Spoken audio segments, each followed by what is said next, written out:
Thanks everybody for joining. This is good. We're going to talk today about some different angles on how to promote your products online. And that's partially promoting for online sales, but also for promoting in person. As you all know, I like to give a little bit of an overview of how we're going to think about the topics we'll talk about today. And so we'll start with some caveats and some general advice. And the first one here is that if this doesn't work at first, you have to keep trying.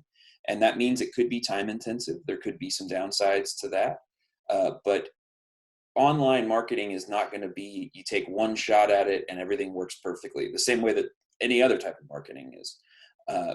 People can be a little bit difficult to get into they have so many things competing for their attention. We have here, people can be dense.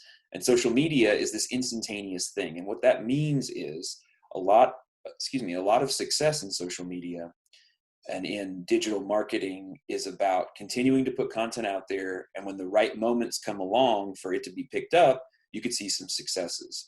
It's the classic variation on the elevator pitch, where you get in the elevator in the room with a powerful person or somebody who can make a decision, and you have that right. You're prepared for that moment, and you are then able to take advantage of the opportunity. In the same way, the part of this digital marketing that you can control is putting content out there. You can't necessarily control the response. And so starting slowly and starting simply is one good way to preserve some endurance for the marathon that this is going to be.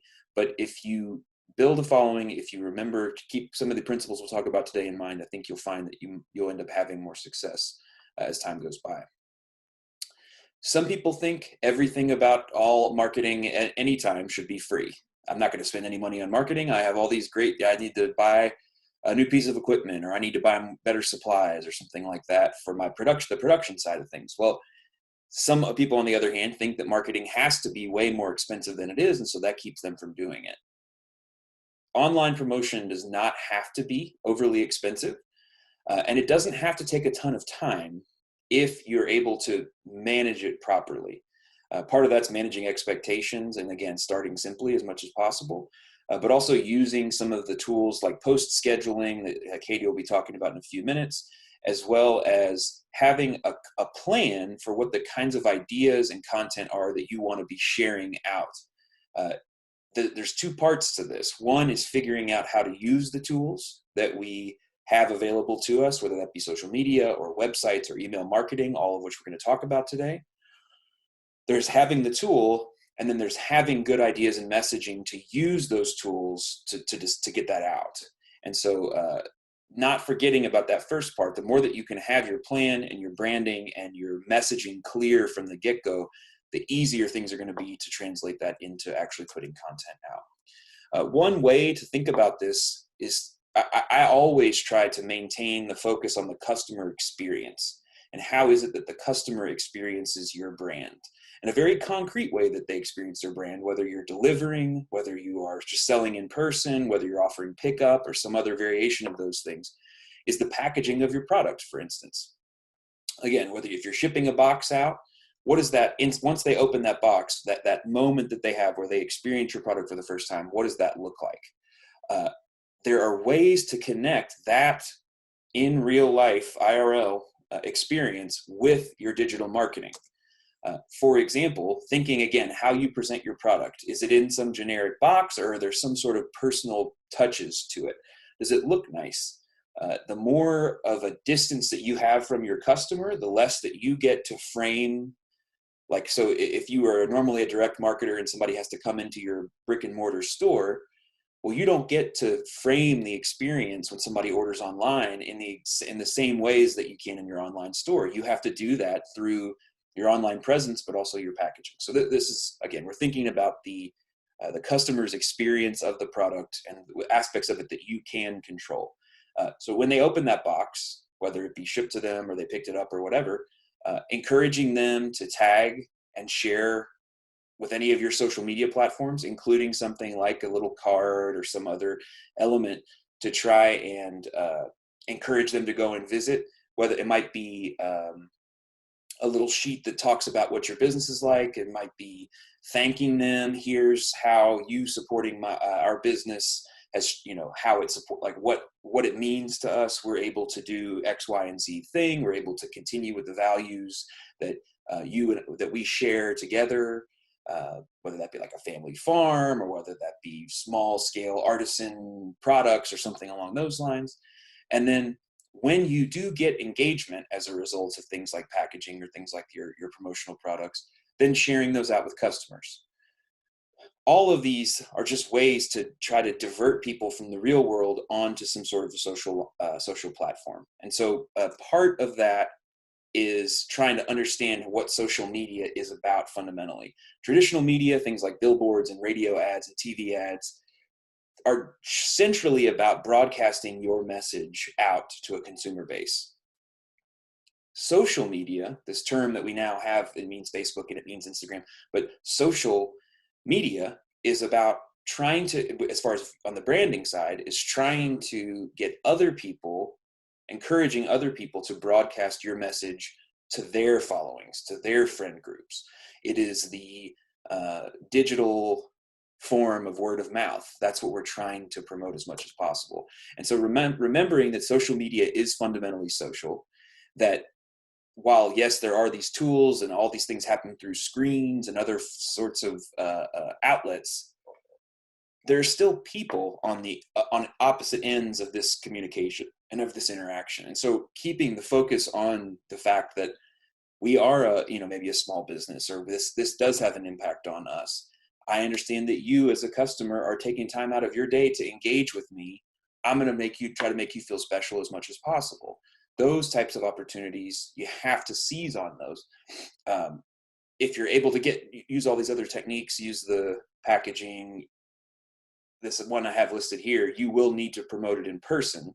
If you ask someone in person to follow you on social media, then taking advantage of following up on that once you get to that stage of the communication, that if they share your stuff, thank them for sharing it. If they share your posts, like them. If they tag you in things, share their stuff back out.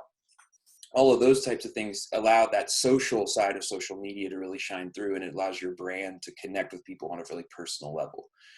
And I mentioned it already, but this is something personally I have found, is that it is very effective, especially if people already like the product that you are putting out there, whether it be educational products like what I do, or a food product or craft product or something like that. If they like what you're putting out, asking them to go and follow you on social media is not that difficult of an ask.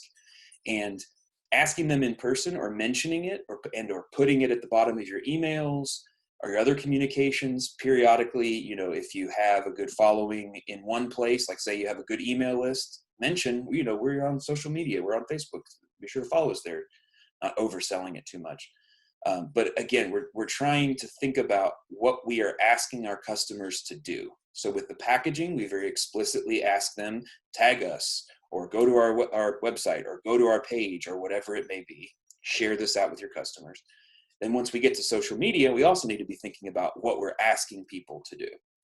So I'm going to turn it over to Katie now, and she's going to talk through some of the social media 101, evaluating some different channels and how we might use those. So social media now more than ever is social. People are wanting to connect, people are wanting to share, people are wanting to just feel connected in a way that they can't do in person right now. When social media started over 10 years ago, it started off as a social media platform. It started off doing what we're seeing now on social media.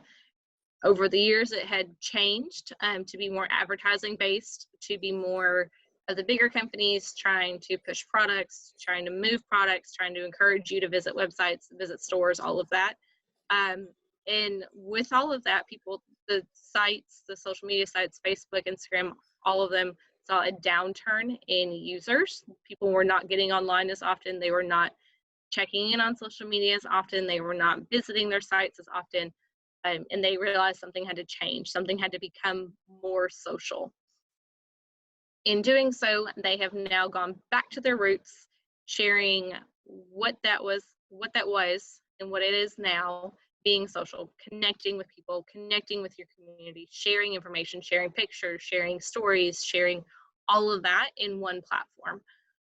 Today we're going to kind of talk about Facebook, we're going to talk about Instagram, we're going to talk about Pinterest just a little bit, and how all of these sites connect to your overall marketing strategy.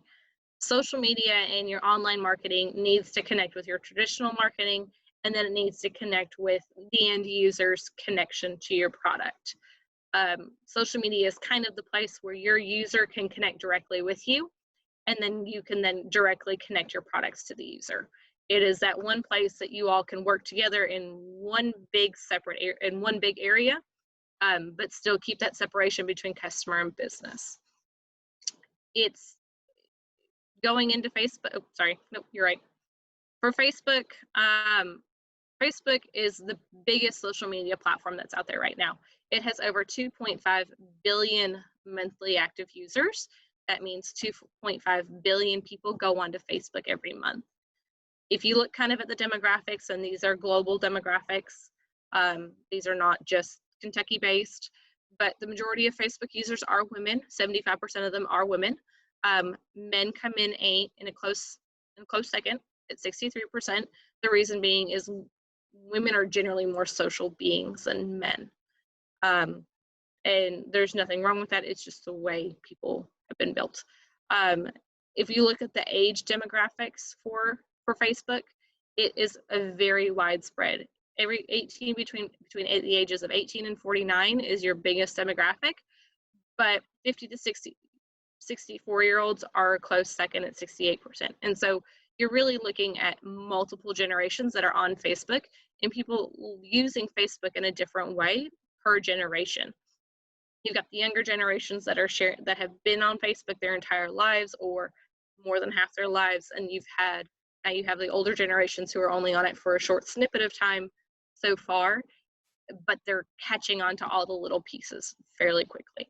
And so you really want to, if you're using Facebook and you have Facebook, you need to make sure that your content, the information you're sharing, is relating to both sides, both demographics and both generations of people, but also that it is connecting to your brand. Go to the next slide. All right, so Facebook, as I said, has a very broad audience, very large age gaps. The biggest thing with posting content on Facebook and how you can get your content viewed more so by people who follow your page, who like your page, is to post highly relevant content to your audience. So for example, we've got a post here that we shared from CCD about their value-added agriculture. That posted fairly well. I will say that, one, because it's the Center for Crop Diversification, a trusted source, and then to our users who have an interest in value-added products. And so if you are selling jams and jellies and fresh produce, you don't want to all of a sudden start sharing information about how the virus is shutting down meat processing facilities. It's not relevant. I mean, it's not really relevant to your users. There's no connection. It does not have an impact on them. Your users could be mainly vegetarian. And so you just want to make sure that the information you're sharing, the types of posts that you're sharing, is really relevant to what they're looking for. And Brett kind of talked about this earlier, and it kind of goes through like how you think about your Facebook, how you think about the types of posts that you share. Your posts should follow what we call an 80-20 rule. So 80% of your posts should be informational. So information about recipes, information about what's going on in the industry of what you do, information about just pictures about what's going on the farm or going on in the store or going on at the market. 20% of those posts should be, we're going to be at farmers market on Saturday, come buy our product. 20% of those posts should be, hey, make sure you get your pre-orders in today for pickup on Thursday. That's only 20%. So if you are doing 10 Facebook posts a week, that's 2 posts. So, and while you can increase some weeks and decrease other weeks, depending on what you have going on in the flow of how your products come in and out of season, that is the general rule of thumb, because you don't want to bombard somebody like the used card salesman and say, hey, buy this, buy this, buy this, buy this today. it's going to be gone tomorrow. And you really want to make sure that you're sharing information and being social. I mean, you're not going to, very few people that I know will walk up to somebody in a sales position and say, you need to buy this, and not have any rapport, any connection with the customer. You need to be able to build that trust and build that connection and build that relationship before they're going to be willing to buy from you. And that's the biggest thing with social media, is that's the place to do that. How I do Facebook and how I manage K-Card's Facebook is very different than most people. I don't come at it, I am a planner by heart, I am a planner by nature. And so I try and make a plan every month, every week of what I'm going to post. So we post Monday through Friday on Facebook, generally, unless we're at an event over the weekend or something happens over the weekend that we really think that our users would like to see. But generally speaking, and this is in the past, and we're working on kind of revising some of this, so if it changes, it changes. Nothing on social media is set in stone. Mondays generally grant, Tuesdays blog, Wednesday is a partner share, Thursday's blog, and then Friday is something fun. That is the general rule that we follow at K-Card for our Facebook posts. Fun to us is very different than fun to most people. Most of us are economists, so that fun kind of varies. But you need to, having that plan helps me kind of think through every week. And I sit down once a week for about an hour, plan out the entire week, try and schedule that. On Facebook, there is a scheduling tool if you use a page for your business, which you should be using pages for your business, that you can schedule a Facebook post up to 9 months out. You can pick the time of day. It goes up. You can write everything in there, share the link, share the post, whatever it might be, and schedule it up. And then in the next 9 months, it can show up.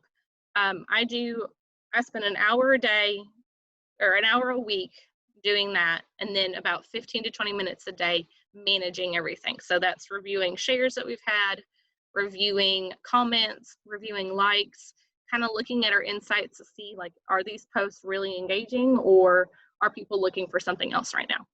And kind of just refocusing, and then next week we try again.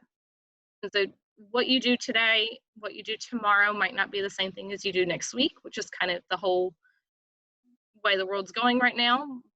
But that's how social media goes, and just having a good solid foundation of what you want to do really helps you plan out for the next few months. All right, next slide. Instagram.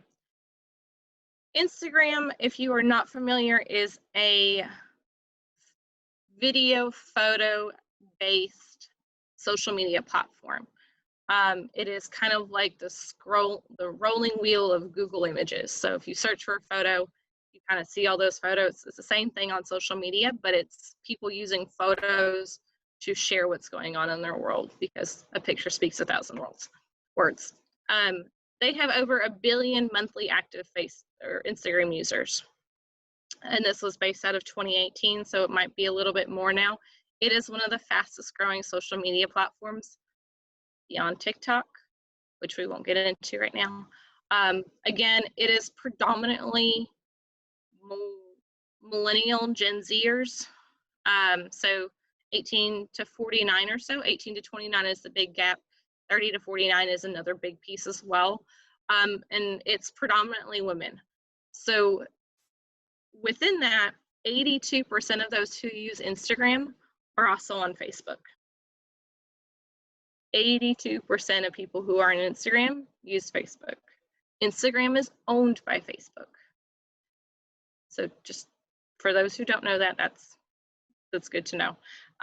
It does not follow the same algorithms as Facebook does. They have their own, but again, it's not a chronological base on how your newsfeed shows through.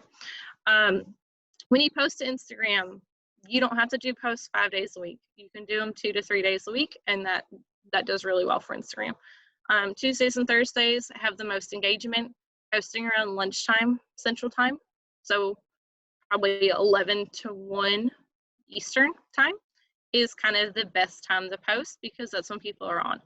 On Facebook, it's about the same time, but your insights on Facebook are going to show you when your users are going to be online the most. So for K-Card, if we post at 9 o'clock at night, our posts have better views than if we post at 9 o'clock in the morning. because those we're trying to target have the most availability at 9 o'clock at night. There's not as much stuff to do. Instagram, you can do videos, which get twice as more engagement than any other photos on any other platforms. Facebook, you can do videos as well. They get six times as more engagement as a photo or a link on a regular Facebook post. The biggest thing about Instagram is if your business is visually based. So if you are raising produce, if you have value added items, if you have a bakery, if you have a creamery, all of those are really good for Instagram because you have a lot to share on a regular basis that people don't generally think about. People love the baby animals. They love to see the product in the field. They love to see the flowers. They love to see all of those pieces. They love to see the recipes that go along with them. You can lay out a CSA basket on a wooden floor and it looks fantastic. If you're a meat processor, it might not be the best platform for you because there's not as much to share. I mean, there is, but not as much to share without a lot of blowback. Let me rephrase that. And so Instagram is great. Both of these platforms do not require a lot of time to post and manage. Facebook has an internal scheduling tool. Instagram, there are several external scheduling tools that you can use to post those. One that we use at KCard, and we don't have an Instagram, we use it for our Twitter page, is Hootsuite. It's a free dashboard, is what they call those scheduling platforms. You get 3 social media accounts for free. So you can connect 3 accounts up to there at no cost to you. After that, I think it's $10 a month. That's Instagram in a nutshell. It's a really great platform to share that information. You can now sell things on Instagram and link them either in your bio or directly through the post.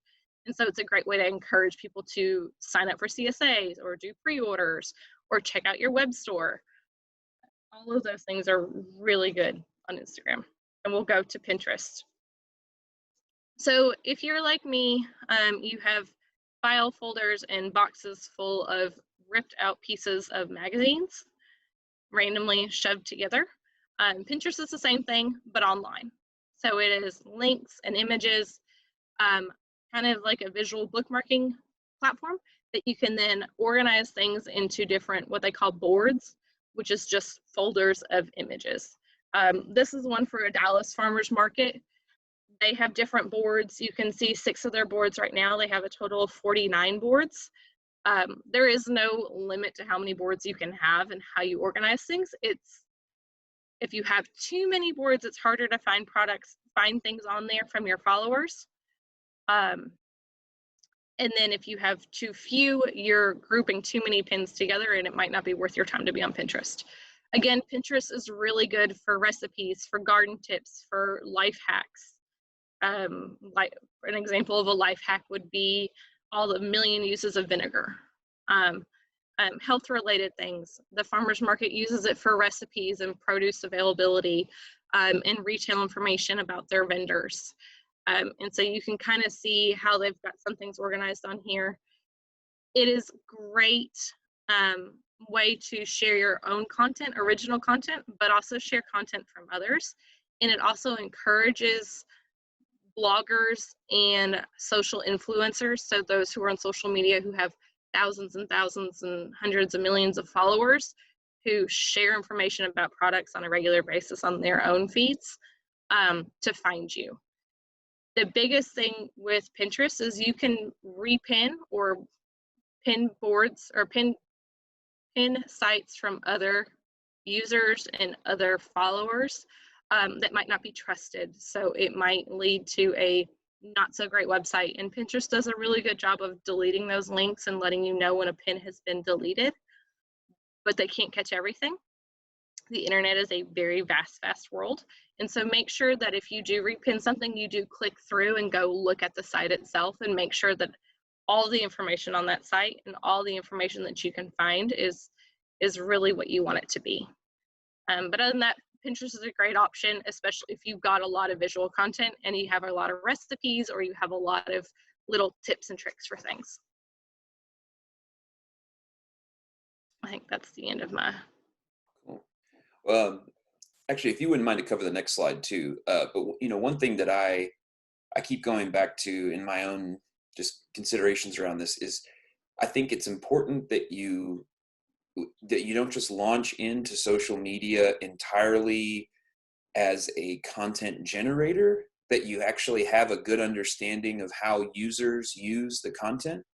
And that may sound simple, but it's sometimes people get frustrated because they don't build a following fast enough, or they don't, whatever, any number of different reasons why. And I think particularly like with Pinterest, understanding how people use Pinterest is going to be crucial to the type of content that you put out. And I mean, it's the same way with Instagram and Facebook too. So those are just a little bit more in our minds, I think, on a daily basis. But yeah, this is awesome. So I'm going to go one more, and then I'll. Yeah. Pinterest is really good too if you're a business and you're trying to curate recipes and you don't want to share them publicly, you want to find them and then redevelop them for your own. It's a great place to go find them, and it's a great place to go encourage people to find recipes for your products too. I love to cook, and I've got 2 little ones, and it's the one place that I go on a almost regular basis to find new recipes when I'm tired of cooking the same things. So, all right, go on. Website and online store. So these don't have to be complicated. These don't have to be really big, expensive things right now. We've talked about them before. Brett has talked about them on his first webinar as well.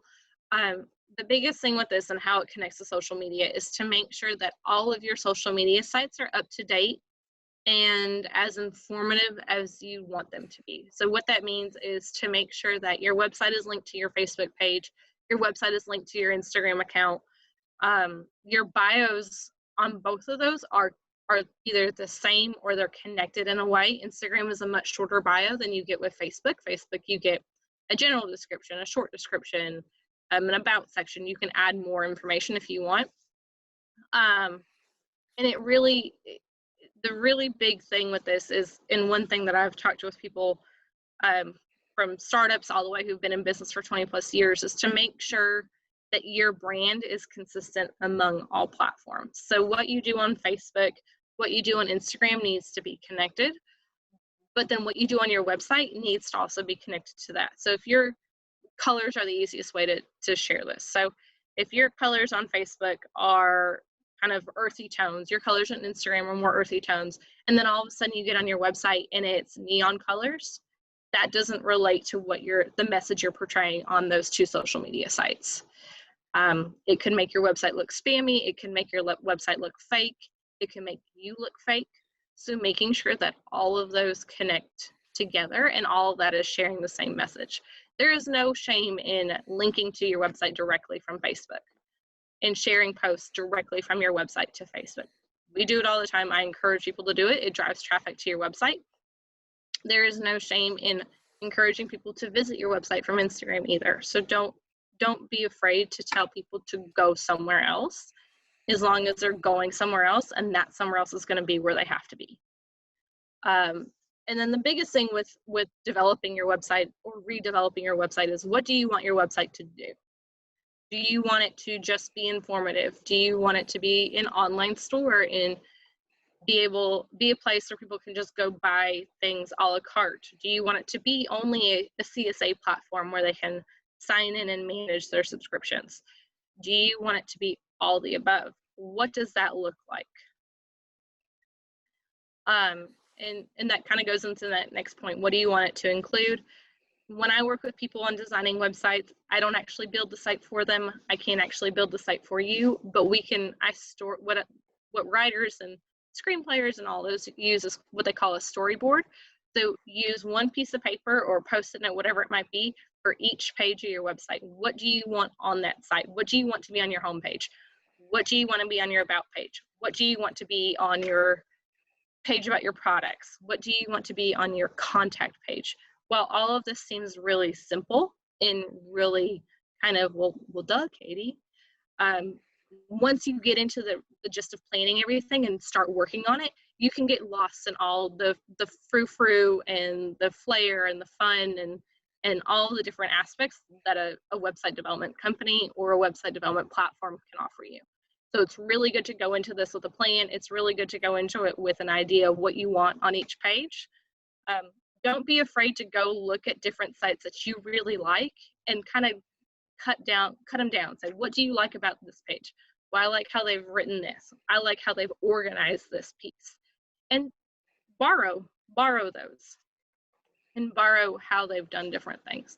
There's people do it all the time. There's no shame in it. It is not going against, it's not plagiarism. You're not stealing something. You're just borrowing the way they have organized things. Perfect. So I'm gonna pop out of the PowerPoint here and go over to the browser and just talk about a couple of the things that you just mentioned.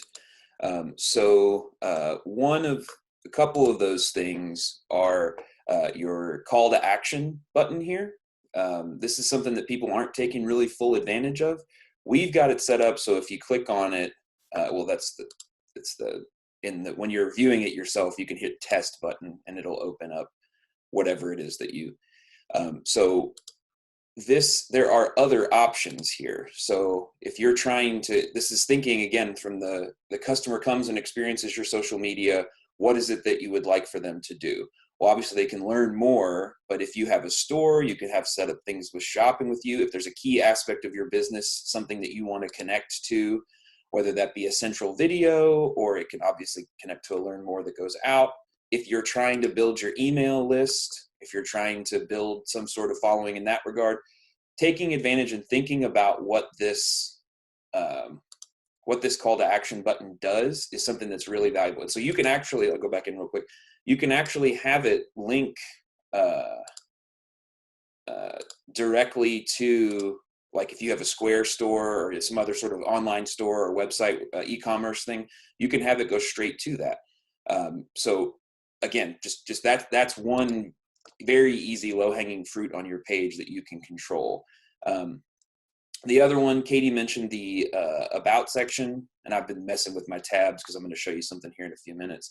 Making sure that all this stuff is updated. Here's my website, that kind of stuff, and the brand symmetry or the continuation. So we have this logo here with this 4-part thing here. Over on our site, we have the same pictures. They're just slightly different. Now we're kind of limited to blue and white for obvious reasons, but just want to point out a couple of those. In Instagram, in your profile, unless you have a whole bunch of followers, you really mainly have one way to have an easy direct hyperlink out, and that's with your website link here. But you don't have to have it go to your website. If you have, again, an online store, if you have one of the landing page things that we're going to talk about here in a few minutes, this is the other place that you want to make sure all that stuff is updated. So I'm going to pop back into the PowerPoint real quick. We'll come back over to the browser in a minute. Let's see here. So this is, to me, this is one of the key sets of information, because when you go, if you have a Google profile, if you have a Facebook profile, if you have any of those that display this type of information, making sure that that stuff is updated first. A lot of people want to jump and have an online store or website right off the bat. They may need it, they may not. But before you do that, make sure that everything that you have, all the social media stuff that you can do for free, is as up to date and as informative as you can get it. It's sometimes easier to spend money than it is to spend time, and I understand that. Jump into kind of purchase a website domain or whatever.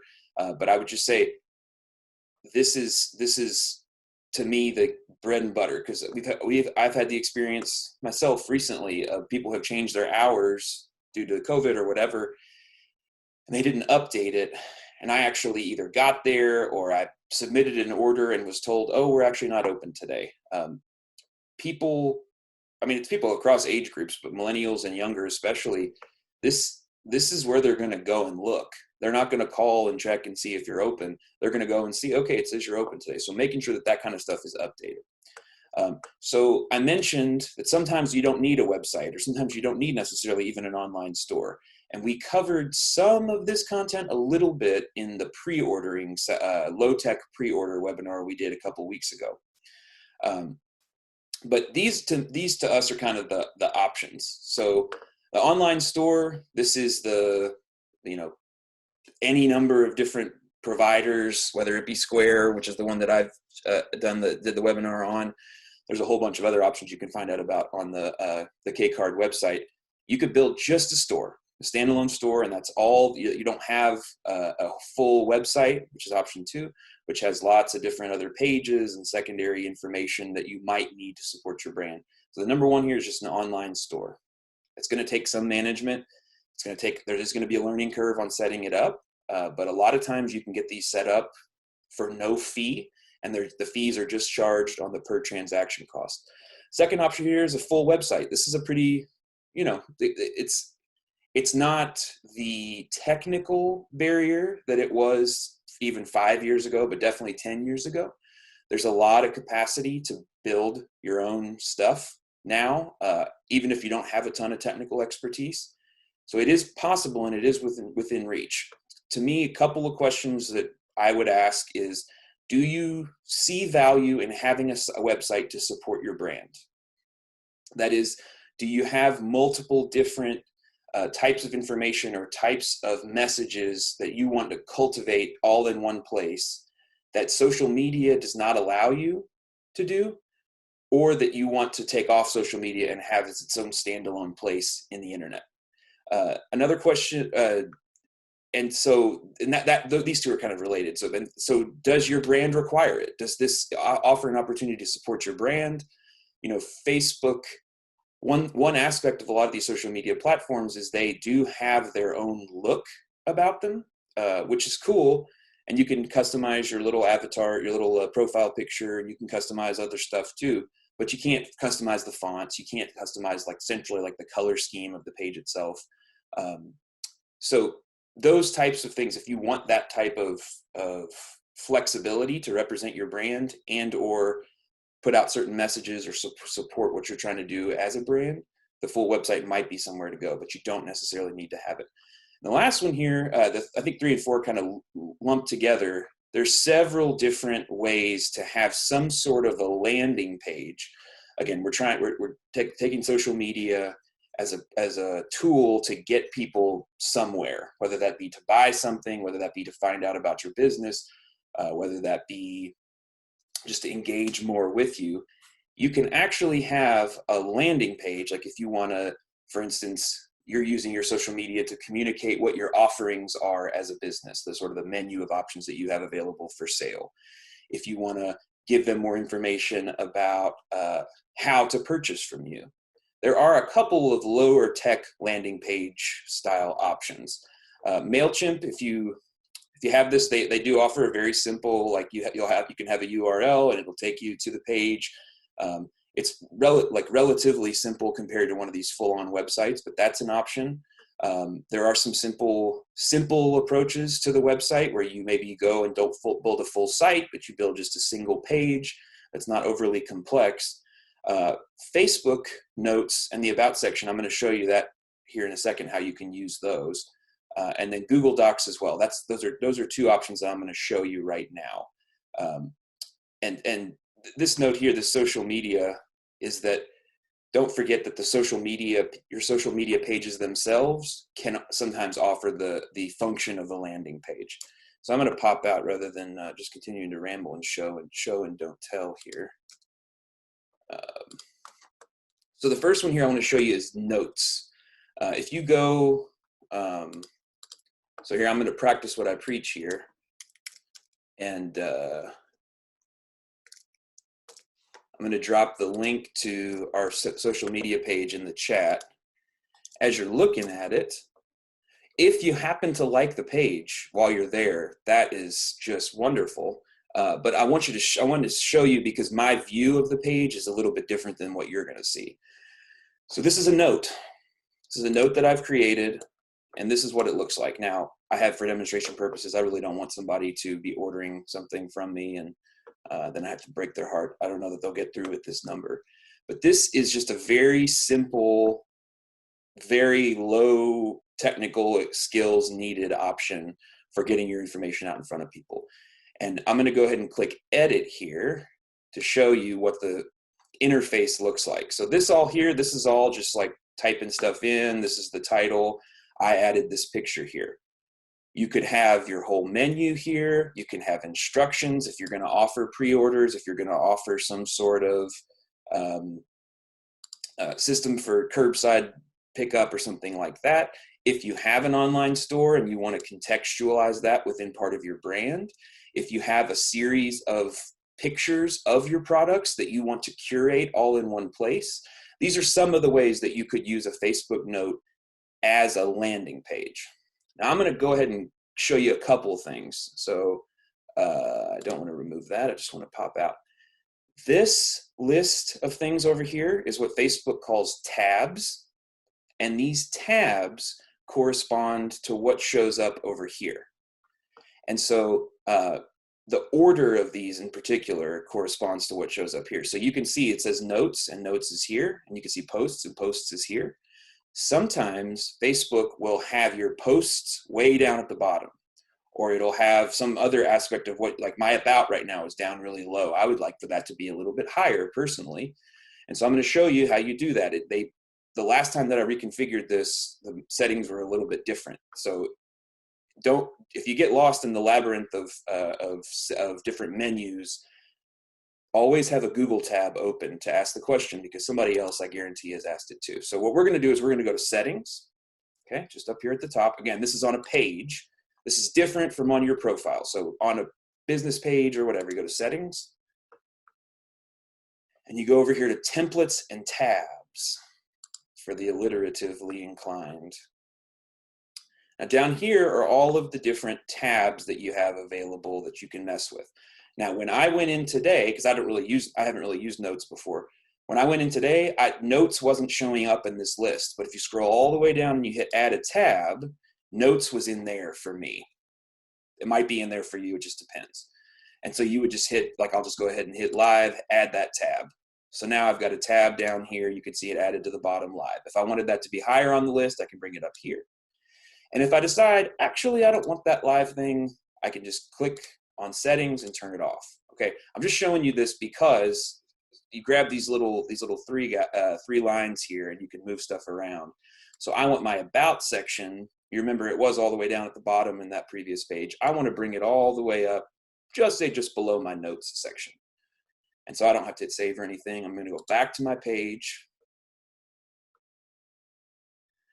And now about's here in the list here, and it should be just below.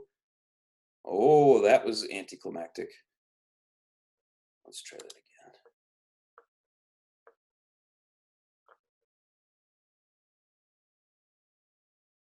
again. I don't know why that's not working like that, but the notes here at the top is the point of what we're trying to get at.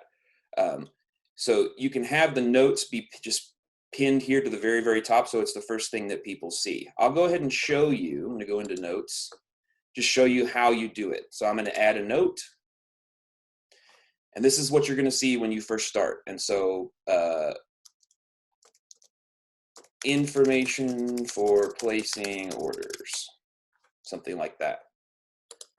And so I want that to say, the insert menu items here. This is where Katie's recommendation about making sure that you have your stuff pulled together, you have information pulled together. If I had a Word document or a note or something, I could just copy and paste. That would save me a lot of time. I don't have to, put everything in to this document here. Let's see here. And so I'm going to just use the same picture here. This is just on my desktop. You could have it open in a window or whatever. This would be the same on PC and Windows and Mac. Drop it in there. It could be a different kind of picture. Let's actually remove that picture and put in a giant logo because vanity. There we go. Look at that. And so down here, if I wanted to add a nice picture, so there's just a little plus sign here and you hit photo. And I could either upload one of the many nice photos I have here. These are all recent stuff that we've posted to our social media page. I'm going to do this nice picture of me and Christy. Again, you would have something of your products, and you can add a little caption. But hopefully you can imagine, you could have a picture of your different items available and a little caption of what they are. And you could also have text just above it to say,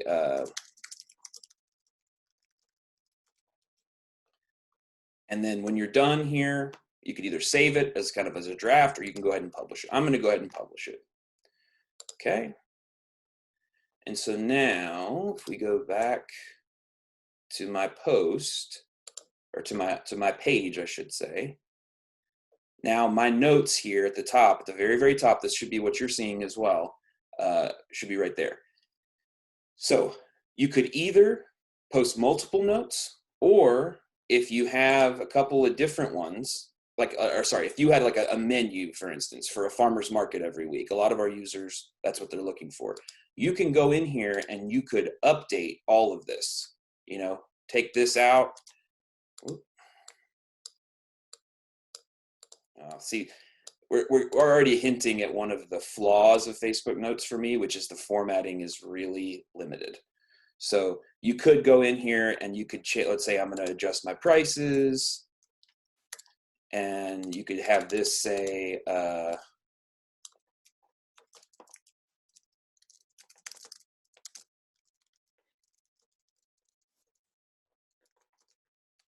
for 28, okay? And then you want to publish that update, okay? And now, again, hopefully you can follow along on our page here. We now have this updated. And if I want to go in here and I wanted to edit this one, you just do the same thing, hopefully. And then if you want to just delete it, which I'm going to, go ahead and confirm that we're getting rid of that note. Okay. And if we refresh, hopefully we're seeing, so this is our posts. So each time that we update our notes, there's going to be a post that is generated, but this will stay at the top even as you continue to post other content. Go back in my settings real quick, just check something out real quick.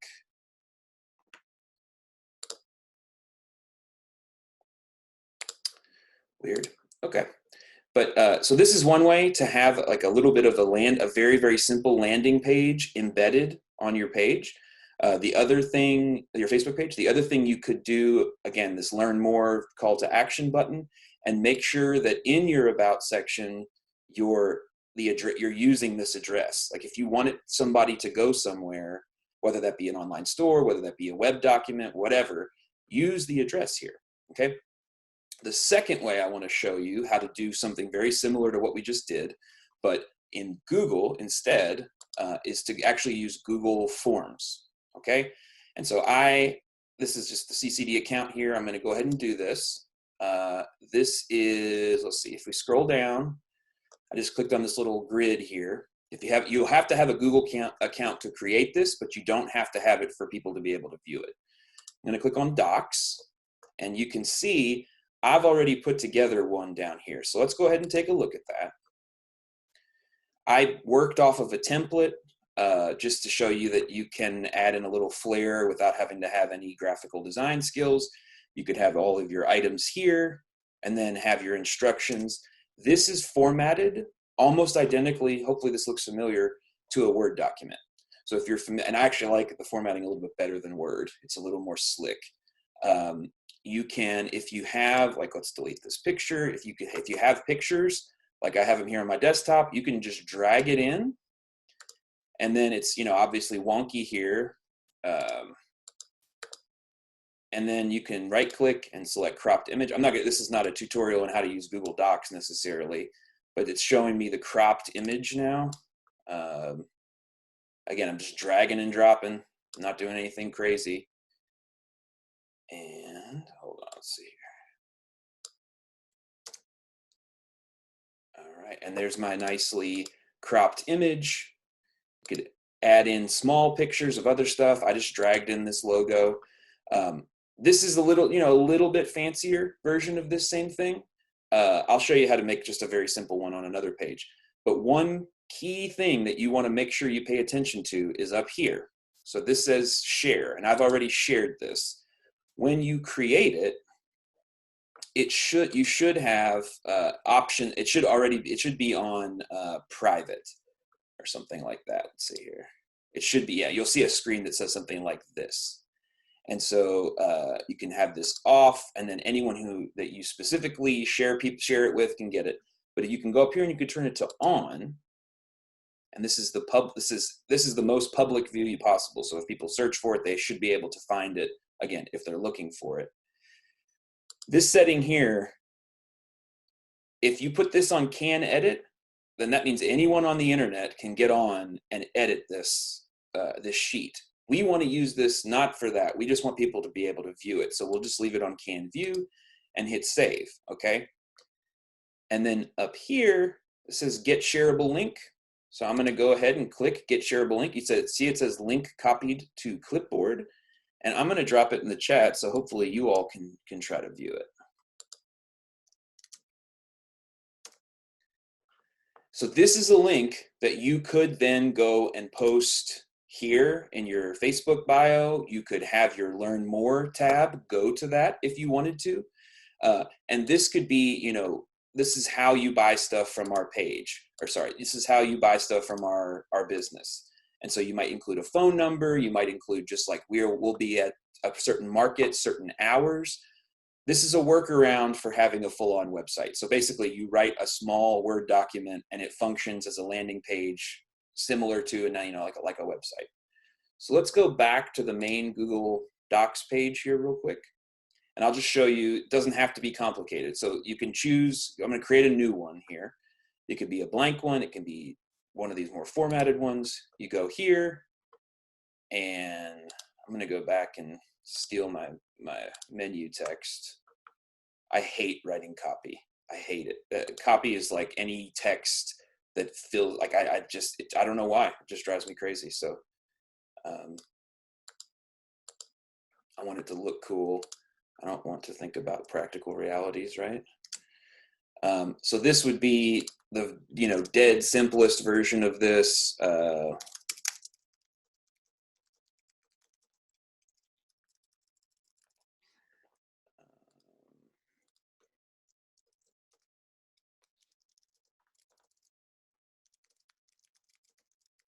Something like that.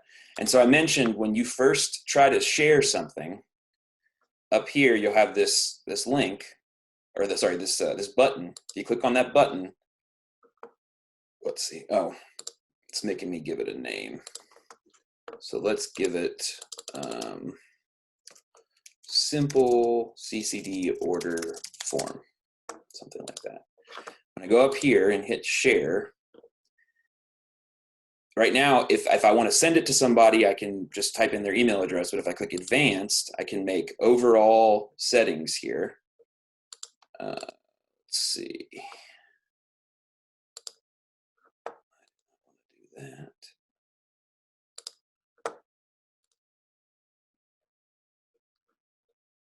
Well, if you click the advanced too, you can also share it on Facebook. Share a link as, or share a link via, I think is what that says. I don't know. Yeah.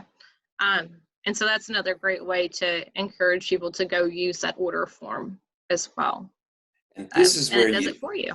Yeah, exactly. So you can see, and exactly what Katie was talking about, like linking those other things together as much as possible. So, and if you hit change here, so hold on, let's go back.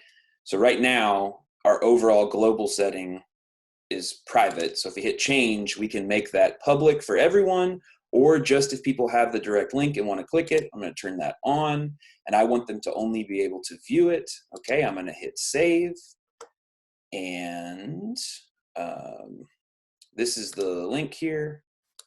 That's the link to share it. Let's go back. Okay, I'm done. Let's get that shareable link, and I'll go ahead and drop it in here, and you can see, hopefully, you can see that now. These are, again, just examples, but it's a nice workaround to having to build out a full, simple website or whatever. Just the two different variations on that same theme. Let's see here. Cool. I assume, and I was keeping my eye on the prize and not getting distracted by the comments. I assume if there were any questions that popped up, let me know. But that's just kind of the gist of the simple ways to work around not having a full website. Um, I would say a couple things to keep in mind if you are thinking about building a website is make sure that you have the different pricing options and flexibility options very clear. Certain web builders, they offer a free option forever.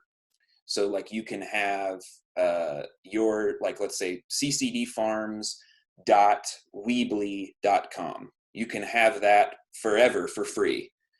You don't have to have a special plan in order to do that. Certain other ones, they will offer a free trial, but then after the free trial expires, you might need to pay to have that. So just make sure you have all the pricing stuff really crystal clear. A lot of them are so good now that you just a matter of getting in and figuring out how it works and building it. Thinking also about what types of functionality you might want down the road. Thinking about whether having a domain, having a web address that's specifically your farmname.com, if that's important, you're going to have to pay for it. That's just the reality of it. But these are all marketing costs that you just need to build in. And if you're going to be able to do a bunch of sales through your website, then all the costs associated with building it might be less. And one maybe final refrain on this that is both in the K card and CCD frequently said things is do not forget to account for the amount of time that these things may take you. It's easy to, okay, I got an invoice for $75 for the domain for the next several years.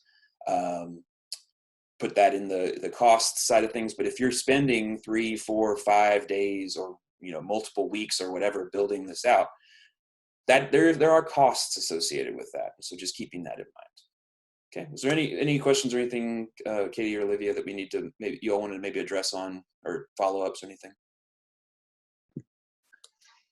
One thing I thought of is just when we talk about a landing page, social media, I wanted to note that if Instagram is an important platform to your business, I think it really depends on what kind of business you have, but you can actually use stories to create some sort of landing page to say what about your farm, about your products, how to order. You might save stories on about you or how to order your products. That could be one option. Yeah, and going off of what Olivia just said, you can save stories as highlights. If we're going to do another webinar here in a couple weeks that kind of goes into a 201 version, and we're going to talk a little bit more deeply about stories, both on Instagram and on Facebook. But on Instagram specifically, you can save those, and then people can view them all the time and as many times as they want, not just a couple times within 24 hours, because your stories on Instagram, your stories on Facebook are limited to a 1 day span, 1 to 2 day span. So that's another good piece. I would also say don't feel like you've got to make a home run right out of the gates. And what I mean by that is if you don't have a website right now and a website was not on your list in the next 6 months, don't feel like you have to scramble together to get a website together today. You can do one of the low-tech options. You can do Google Docs. You can use Facebook Notes or even just Facebook, or use a very basic website builder and just have a one-page site. And that way, when you get your domain reserved, you have kind of a starting point, but that gives you a place to really start developing your whole website if that is the route you want to take. It's great to have a web presence on Google searches. Generally speaking, your Facebook page is going to come up first more than a website, unless you have a blog and you're writing on it daily. So just make sure that you're not jumping in with both feet into developing a website if it's not something that you need right now. So you can always upgrade, you can always downgrade. It looks much better when you upgrade. Perfect. Sweet. Olivia, you ready to cover some email marketing? I am ready. I just want to apologize up front if there's any background noise. I live in a pretty small house and my husband's also working from home. and I have baby chickens, and so anyway, sorry about that if that's in the background. Yeah, I'm going to talk about email marketing, which we will probably dive into a little bit deeper in a later webinar, or we can consult with your farm business one-on-one if you're interested in that. If you already do an email marketing campaign and you want us to review that, we would be happy to provide feedback on that. But here is just like a general overview. So so coming back to kind of the purpose of this all is, of all of this media really, is to promote your business, to promote sales. We still, profit and sales is still the main component of your business probably.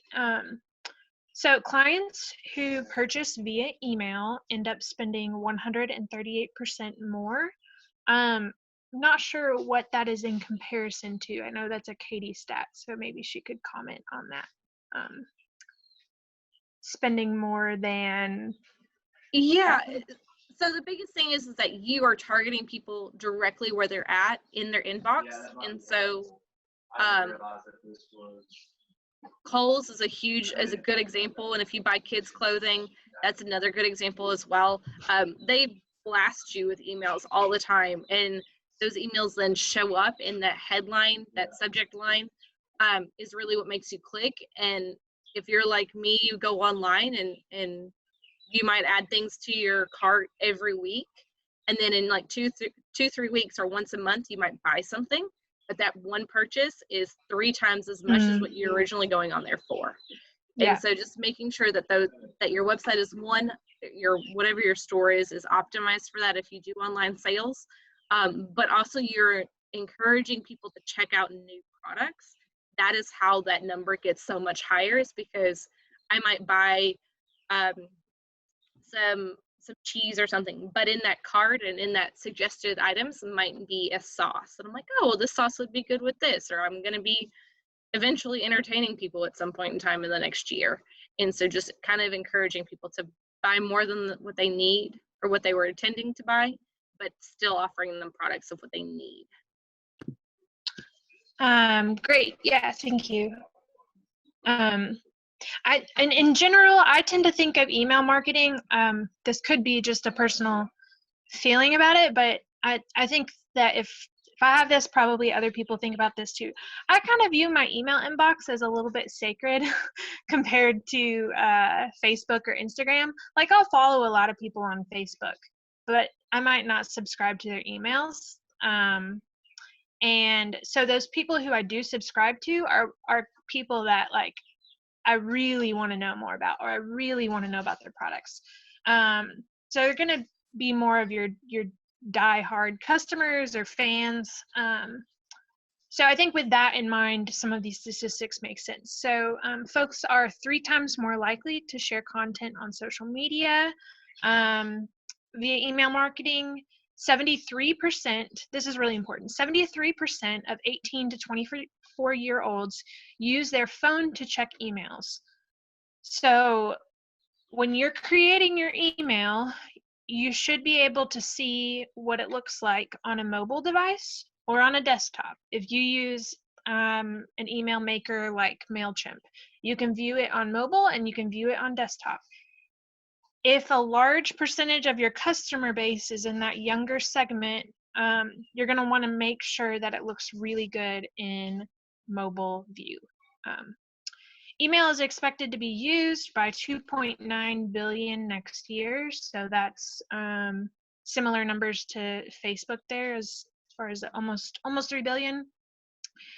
Less than half of businesses use email automation, and for every $1 spent on email marketing, $40 is made in return. So it's just some initial stats here. We'll get into a little more detail.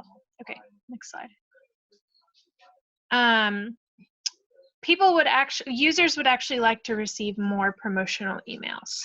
So I think that goes back to, like, the folks who are subscribed to your email are really interested and invested in your business, and they like the content, so they want more.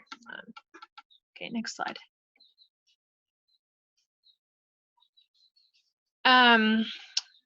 So just a couple tips here. The best time, again, Katie mentioned earlier, this is going to depend on your business, but in general, just the best time to send emails is 11 a.m. You know, you're hitting people like before their lunch break.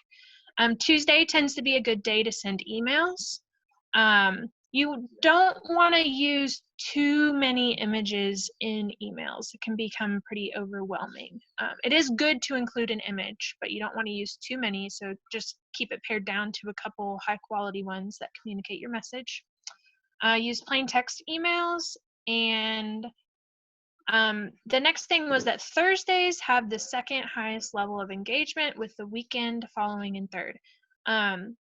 One thing I just wanted to think about in this is, like I said, it depends on your business. So say you sell at farmers market on the weekend, Tuesday, even though this statistic is saying it's a good, or this information is saying it's a good day to send an email, Tuesday, it might not actually be the best day for your business to send an email. Maybe you want to shoot for Thursday so that you promote, hey, we're going to be at the farmers market in less than 48 hours. Yeah. Next slide. Anything you wanted to say about that image, Katie, the cookware image? That is actually just from an e-newsletter that I get. It kind of goes against what Olivia was saying, though, with the use fewer images, but this works for them. It's America's Test Kitchen.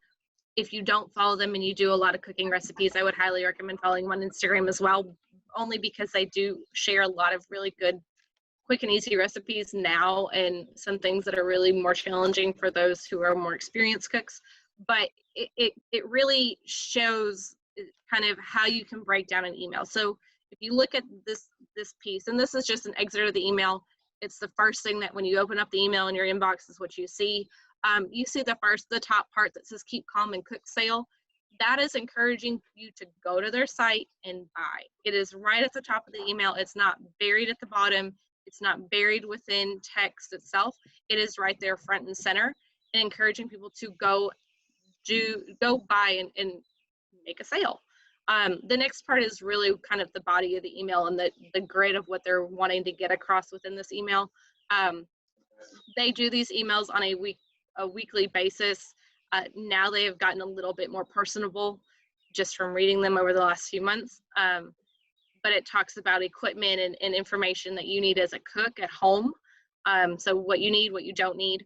And this is, it really, while it does go against the image piece, those images do play into what they're trying to say.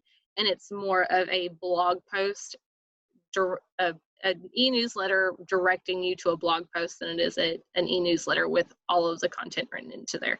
And so really, when you do these email newsletters, think about what you want to get across. This is a very unique version of an e-newsletter, but if you're using your e-newsletter as a promotional email, so you're sharing information about the products that are available at farmers market, a recipe, and then an additional link to your online store, make sure that that information is there in an attractive way and that's easy to read. This is not, yes, there's a lot of images. Yes, there's a lot of different pieces, but it's not fluffy. It's not overwhelmingly complicated. It's very simple. It's very easy for your eye to go from the top of the email all the way down. And that's what you want to see. You don't want, it's kind of like a plate, and it's kind of like if you were to lay something out, a picture on a table, you don't want your bottom of your email to be super text heavy or super image heavy. You want those images to kind of float around and work with one another and work with the text that they're surrounding. Right, cool. One other thing just to mention with all of the recommendations for timing, I know Olivia said, that these things may not work for your business, both with all of the methods that we've talked about, ensuring that if you have the option to have the ability to track the analytics of, in the case of email marketing, if you use certain platforms, they actually will tell you how many people are opening them, how long they're looking at them, how much of a conversion you get from clicking a link, and all those sorts of things. All of these general best practices are based on the analytics collected by a lot of different companies. And so these are general principles. The more niche your business is, the more out of the norm that may be, but until you can collect enough data analytical data yourself on how people are opening and engaging and all those sorts of things, following those best practices is a good idea. But having your own data is the most powerful way to do that. Yeah, and it will even tell you at what time of day people open your emails. So great point there, Brett. Okay. To grow your email list, one idea is to have a fillable form on your website, social media, and email signature. So first of all, your website. I have a screenshot there of K-Card's website on our homepage. If you scroll to the bottom, this is at the bottom. So the first time you view our website, you should see that get updates, and we ask you if you want to join, you submit it, and you're automatically added to our list. Social media, again, what we've talked about before, making sure, like Brett talked about on the button, the Facebook button, you can have people click there and be able to sign up for your email newsletter. And then again on email signatures, so after every email that you send, you can have it automated below your name. You know, you could say, click here to subscribe to our e-newsletter. Another one I think that gets overlooked that we've mentioned on this webinar already is just to ask. Ask people in person when you're selling to them. Hey, do you want to sign up for my email newsletter? Ask people online. You know, sharing your email list. You can say, did you know we have this? Sign up to get the next one. It comes out on Tuesday. You could have a sign up sheet at your farmer's market booth, and you could have it out by your business card so that people can put down their name and email. And then one idea to grow your email list, in addition to all of these things that you should be doing on a regular basis, is to run some type of contest. So that could be, you know, sign up for our email list and share it with 2 other friends and get entered into a contest for a $10 coupon or something like that. So the idea is to reach folks that you don't already have their attention by getting people that do follow you to share it to their groups and networks to really grow exponentially. Okay, next slide. Oh, and one thing, you don't have to go back, but one thing I did want to mention about growing your email list, there's a couple different email platforms you could use. MailChimp and Constant Contact tend to be the popular ones that I know of. MailChimp continues to be free until your list is 2,000 subscribers. So that's a pretty big, generous list. Okay, email content is the next thing we wanted to talk about.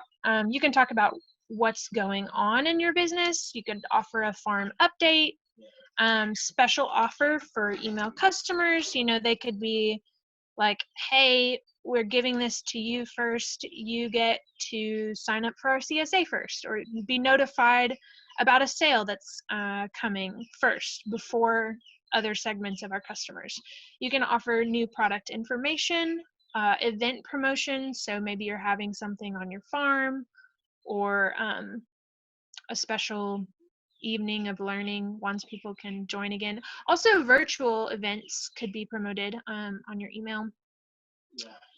Educational information tailored to your audience. So we've seen some people really try to educate their customers on maybe the benefits of their value proposition is what we call it in a marketing term, but really it just means what makes you special, what makes you different from other people that sell similar products. You always want to include a call to action on your email. So whether it's click here to buy, come here, come to farmer's market, click here to learn more, send me your thoughts on this new product development. There should always be a call to action. And then again, as I mentioned earlier, you want to make sure that it's mobile friendly because so many people are viewing these emails on their phone. The screenshot to the right is an email newsletter that I subscribe to. Has nothing to do with farming or agriculture. It's a clothing brand, but they really do an excellent job at email marketing. And so I wanted to include that because just below this image, there's a call to action, like the gift guide is here. And so then you can click to view their gift guide. It's mobile friendly. It looks great on my iPhone. And I think generally they try to let their email customers know about new stuff coming out, a few hours or a day before maybe mainstream promotion about stuff. One other thing I wanted to note on email content, and Katie kind of mentioned this before, you need to think about how you're going to organize or keep this information, because if it's just on your email and you're putting a ton of effort into developing these emails, it's going to be lost. Like, customers are still going to be able to view that in their inbox, but it's not necessarily going to be on your website unless you use your email, which is what this company does. Actually, they use their email promotion to say, hey, read our blog post, and you click the link and it opens up on their website, which would also have the shopping capabilities, etc. So think about how you're going to store this information if you want it to continually be available. Okay, next slide. So I think that's all I wanted to share on email content. So before we turn it back over to Katie, I'm going to drop the evaluation in the chat. If you would not mind, please take the time to fill that out. I'm dropping it in there because we have analytics that show once we get to the wind down, people start signing off before we get a chance to drop the evaluation in the comments, or in the chat. So it's there in the chat. We do use these to get new ideas and follow up and try to answer questions as much as we can. So please take the time to do that evaluation. And Katie, are you good to take us down the final stretch? Yeah, I'm ready to go. One thing to remember on online communications, and it's the same thing when we talk to people in person, is if when you open your mouth and when you share something online, is it useful? Is it interesting? Is it informative? Is it entertaining? Or will it help your audience or your customers connect with you or your brand? Generally speaking, if you were my great-grandmother or even my mother, you would say, if you have nothing nice to say, don't say anything at all. The same thing applies to social media, and the same things applies to online communications. Most people don't follow that, as we have been seeing, but do try to abide by that. Make sure that what you're sharing, make sure the information and the posts and the content that you're sharing is connecting to your brand, but it's also connecting to your customers in a way that they can relate to what you're sharing. If you're sharing something that's important to you and may hit 40 to 50% of your customers, explain why it's important to you. Explain why you're sharing that. People want to connect right now more than any time before, and it will probably continue on after this, because social media is becoming more social. I cannot say that enough. But two, we are apart from people that we care about. We're having to stay apart. Even the physical distance is one thing, but we're having to stay physically apart from people that we would normally connect with. And whether you are a hugger or not, it's still hard. And so making sure that you're connecting with them, you're sharing that personal story, you're sharing what makes that post connect with you, or sharing something funny. If you have a dark sense of humor, try to remember that and try to share stuff that you know that other people would like. If you've got a trusted friend who likes slapstick comedies, share it with them and see if they get offended by it. And if they don't, and they're like, yeah, I can kind of see this, then it's might be okay to share. Just make sure that you are conscious of what you're putting out there.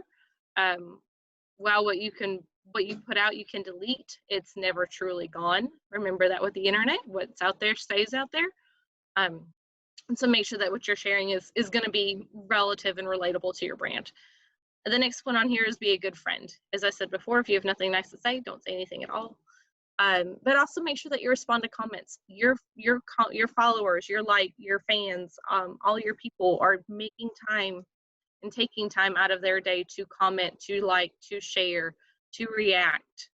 to your post. So make sure that you're thanking them and you're responding to comments, you're responding to questions, and that you are connecting with them directly. And that will show that, one, you care about your followers and your fans on social media. Two, you are actively present in your business and you are actively present online, and therefore you are more approachable. Just like if someone were to come up to you and ask you a question, you wouldn't blatantly ignore them. The same thing applies online. And again, thank people who share your content. Brett at CCD shares our content all the time. I am not the best person at thanking him, and I apologize. I do try to be better about it. But as your friends and as your fans and as your followers do share your content, thank them. Make sure that you go to the post and say, thank you for sharing. It doesn't have to be a super long, crazy thank you. It can just be a simple thanks for sharing. Then the last thing that we kind of talked about was, don't forget to ask for the sale. Don't ask for it too much. That 80-20 rule is really important. And if you're having a hard time trying to figure out what is too salesy versus what's not salesy enough, let us know. We'll be happy to help you work through some of that content, some of that verbiage, what those posts might look like, all of that. And again, I cannot say this enough. We're here to help. We might be far away. We might not be able to be there. I'm taking over Brett's slide. Might not be able to be there one-on-one in person, but we can connect via Zoom. We can connect via Skype. We can connect with you over the phone and work with you on all these pieces and all these questions that you all might have.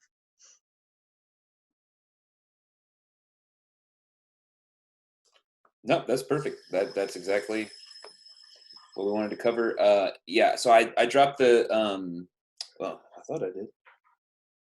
I put Kcard's Facebook link down there. Again, we're asking you to like stuff in this approximation to real life. We're asking you to go and like these pages, and it's a similar kind of thing when you're interacting with people. So if you have any more questions, go ahead and drop them in the chat. We had some good questions come in and good thoughts come in. And Katie, I forgot to start recording this for the first just couple of minutes. So if you could just stay on and re-record your first slide or so, we'll do that. And that way the recording is good.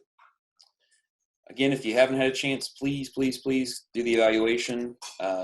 Tune into the Kcard and CCD Facebook pages, and if you registered, I'll make sure you know about upcoming. We'll be doing something like this, maybe a little bit more advanced topics.